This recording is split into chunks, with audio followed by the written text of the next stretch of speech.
e tutte quelle robe lì della Russia, pensi che io ho sentito parlare 3 anni fa di Odessa, e quando ho sentito parlare di Odessa, mio papà nel 43, nel 42-43 si trovava proprio a Odessa, ho capito?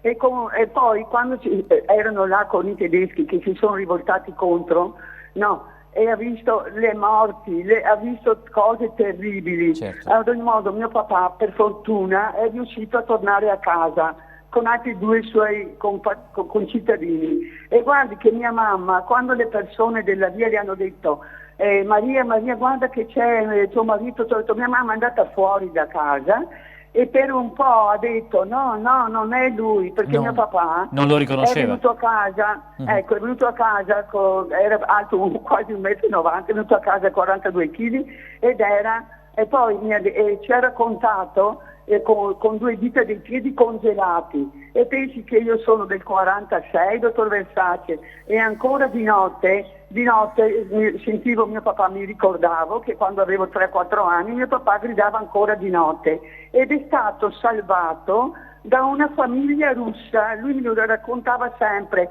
e mi ha salvato una famiglia che continuava a farci il segno di croce e l'ha nascosti nel fieno, nella paglia, e poi gli ha insegnato la via per prendere i vagoni, perciò voglio dirle, io quando sento queste cose qua non credo proprio che sia un videogioco, e io ho 4 nipoti, perciò questa volta sono con Salvini e non avrei mai voluto il riarmo. Arrivederci dottor Versace, tante cose, buongiorno.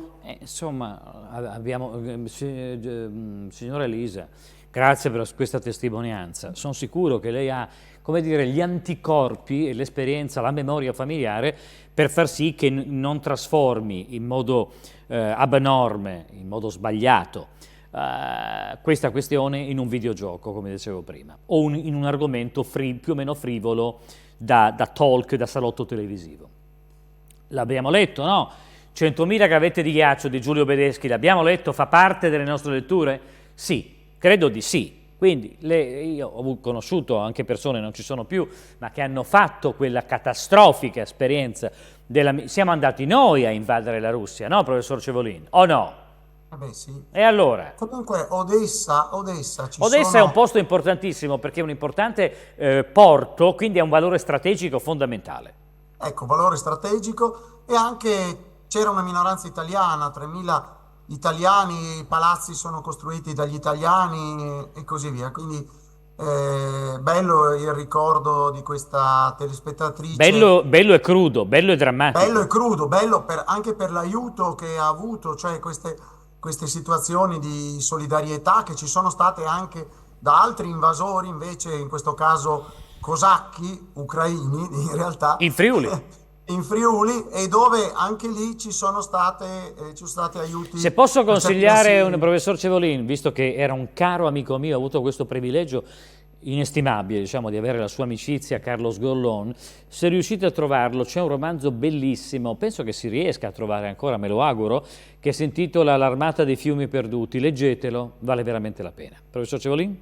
Proprietà transitiva dell'amicizia, perché anch'io mi onoro di aver presentato a 19 anni così 3 libri di Sgorlon, sì. e qui in serie, perché riguardavano la storia, e Sgorlon ci diceva una cosa: io non sono la mia poetica non è la poetica di un individualista, non so, mi lascia la fidanzata, faccio il libro di disperazione perché mi ha lasciato la fidanzata, uso le droghe, faccio il libro sulle droghe, che belle o che brutte. Esatto. Invece lui dice: io sono uno scrittore epico, esatto. Parlo dei popoli. Ecco, sono scrittori che ci mancano. Allora diciamo questa cosa, no? È uno scrittore letteralmente scomparso dai radar della critica, non se lo fila nessuno, non se lo ricorda nessuno. Io lo voglio ricordare.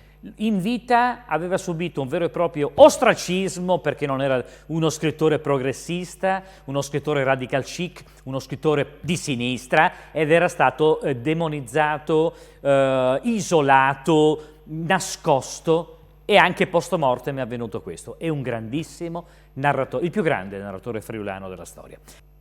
Pronto, signor Versace? Sì, signor Versace è qui. Chi è? Sono Gavino da Milano. Gavino? Famoso Gavino, sì, Gavino, sì signore, ogni 2 anni gli telefono io. Prego. Quello lì che